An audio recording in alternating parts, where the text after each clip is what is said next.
Donc, après le style bling bling, voici sans transition le style tweet tweet.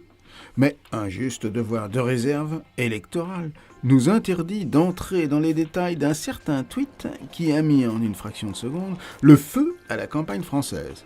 Il nous reste cependant le droit de disserter en général et plus lentement qu'un tweet.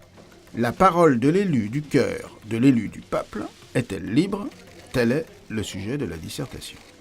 Supposons par exemple que Michelle Obama appelle soudainement à voter pour l'adversaire républicain de son président de mari, ou que le mari de Madame Merkel sorte de son exemplaire discrétion pour soutenir, par un tweet dévastateur, le SPD allemand.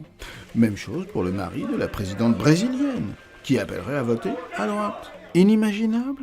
Mais pourquoi pas, après tout? Des couples politiquement mixtes, cela s'est déjà vu.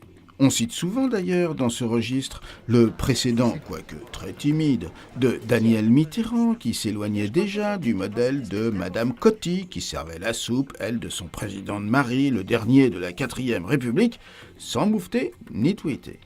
Oui, mais l'élu du peuple peut-il être contredit par l'élu de son cœur, sans qu'en soit un peu écorné son autorité personnelle, ce qui n'est pas très grave, mais aussi celle de sa fonction, ce qui l'est davantage.